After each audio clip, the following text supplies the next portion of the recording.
Hi అండి, అందరికీ నమస్తే. వెల్కమ్ టు అమ్మమ్మ గారి ఇల్లు. ఎలా ఉన్నారు మీరందరూ? నేనైతే ఇది ఎంత మొక్కలు ఇవన్నీ కటింగ్ అయితే చేశానమాట.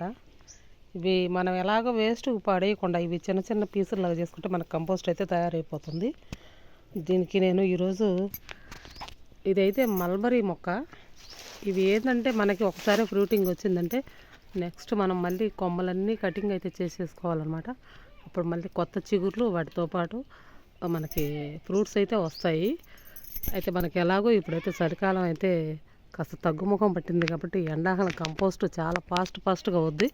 దానికోసం నేనైతే ఇవన్నీ మా గార్డెన్లో విపరీతంగా పెరిగిపోయిన మొక్కలండి, ఎక్కువైపోయినాయి అని చెప్పేసి అన్నీ తీసేశాను.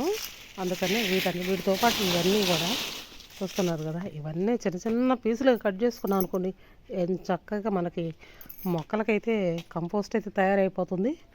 తిరిగి మనకి మళ్ళీ వాటిని అయితే మనం మొక్కలు నాటుకోవడానికి అయితే ఉపయోగపడుద్ది అనమాట. నేనైతే ఇదైతే ఈరోజు స్టార్ట్ చేశాను. మీ అందరికీ ఎలా అనిపించిందో నచ్చితే లైక్ చేయండి. బొప్పాయి ఆకులు కూడా బాగా ఎండిపోయాయండి. ఇవి కూడా మనకి మంచి కంపోస్ట్లో మంచి ఎరువుగా ఉపయోగపడతాయి అన్నమాట. వీటి వలన చూస్తున్నారు కదా, నచ్చిందని అనుకుంటున్నాను. బాయ్. చూపించినప్పుడు పెద్ద పెద్ద కొమ్మలు కదా, ఇవన్నీ అయితే నీట్గా కట్ చేసుకున్నాను. చూడండి, మన సన్న ముక్కలుగా చేసుకుంటే తొందరగా మగ్గిపోయింది అనమాట. ఇవైతే నేను పుల్లల్లాగా తీసి పక్కన పెట్టాను.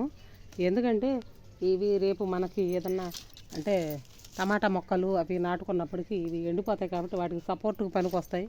ఇవి కూడా వేస్ట్కి పోవన్నమాట. మనం ప్రతి ఒక్కదాన్ని జాగ్రత్తగా ఉపయోగించుకోవచ్చు. ఇదంతా చూడండి, వీటిని అయితే కంపోస్ట్ చేద్దామని చెప్పేసి నేనైతే అనుకుంటున్నాను. మొత్తానికైతే ఏదో ఒక పని ఉండాలండి ఇవన్నీ చెప్పేసి చేయటం వల్ల మనకు కూడా కొంచెం ఆరోగ్యపరంగా ఈ చెట్లలో కూర్చుంటే కొంచెం మనిషికి కూడా ప్రశాంతంగా అనిపించింది అనమాట. అందుకనే నేనైతే ఈ పని అయితే పెట్టుకున్నాను. మీకు ఎలా అనిపించిందో లైక్ చేయండి, షేర్ చేయండి. బాయ్.